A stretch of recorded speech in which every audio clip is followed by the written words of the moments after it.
throughout that whole conversation too, it's like when Chris realized that Eddie wasn't Zoe's father, he had this whole moment that was like an epiphany. And he was like, oh, I gotta go. And then Eddie's like, wait, you just came here to yell at me? And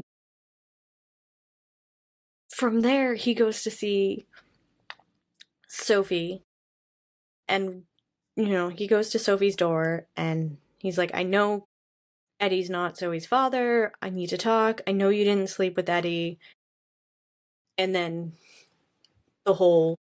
he goes into the house and then she shows up with the social worker and the whole Zoe being gone and coming back with Chris debacle comes out.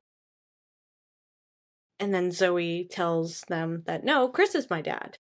But following that, when they're alone, Chris goes through this whole thing of, oh my god, Zoe, that's great. You came up with this great idea. I love it. It was smart thinking. And I'm just thinking to myself, going like, wait, didn't you just realize that Eddie is not her father and that you were her father? Isn't that what the epiphany you had in the garage was? So it was like, who did he think Zoe's father was? If it wasn't Eddie, I would have bet anything that he realized that Zoe was his, but that's not how that whole scenario went. And Sophie still told him. So I was a little disappointed about that.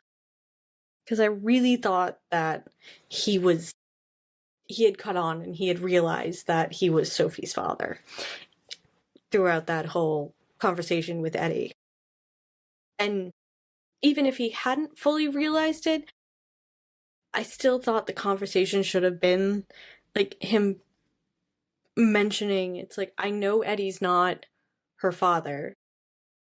Who is, or am I her father?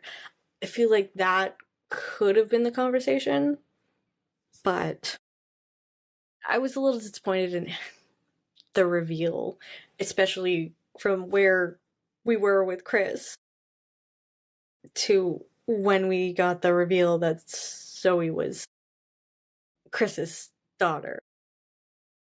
It felt like there was something missing. That there could have been something added in there.